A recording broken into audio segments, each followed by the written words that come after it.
Yo, what's up? Johnny Clo here and welcome back to my channel. So guys, meron tayong nilalaro na bago ngayon. It's a Seal M on Cross. This is a MMORPG. And NFT game na pwede tayo mag-earn ng NFT token. It's a shield token. And papakita ko ngayon sa inyo guys kung paano natin nakuha tong neon bike. So, it's a free-to-play friendly naman siya. And madali lang siya makuha. Mag-grind lang kayo. Then, punta muna kayo dito para sa codex, then sa vial. Then, first, una nyo munang kompletuhin tong Near Elim na map. So, 3 star nyo lang tong mga monster na to.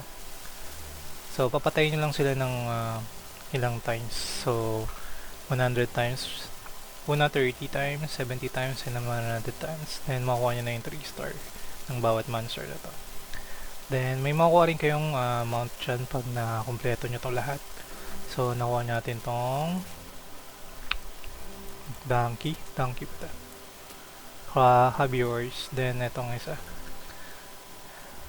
Itong prison wagon. Maganda rin yan. Then, may makuha rin kayong crystal. Natin. This one. Sapphire. Then, dito sa near Madeline, so, kompletuhin, ganun lang din gagawin nyo. Kompletuhin nyo lang din tong mga monster. Patayin nyo lang sila, mag-grind kayo dyan. Hanggang mag 3 star, lahat sila. Okay. Then, dito sa uli, makukuha nyo yung Scorpion. So, maganda rin tong mount na to. Then, once na makuha nyo na yan, makakompleto nyo na yung garter nyo. So, ito yung mount natin, yung garter. So, neon bike nakuha natin. Dito yun sa achievement pala nakuha yung neon bike.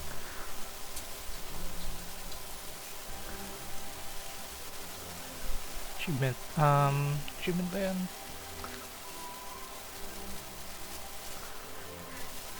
I think. Achievement yun, I think. Hindi. Hindi yata sa codex.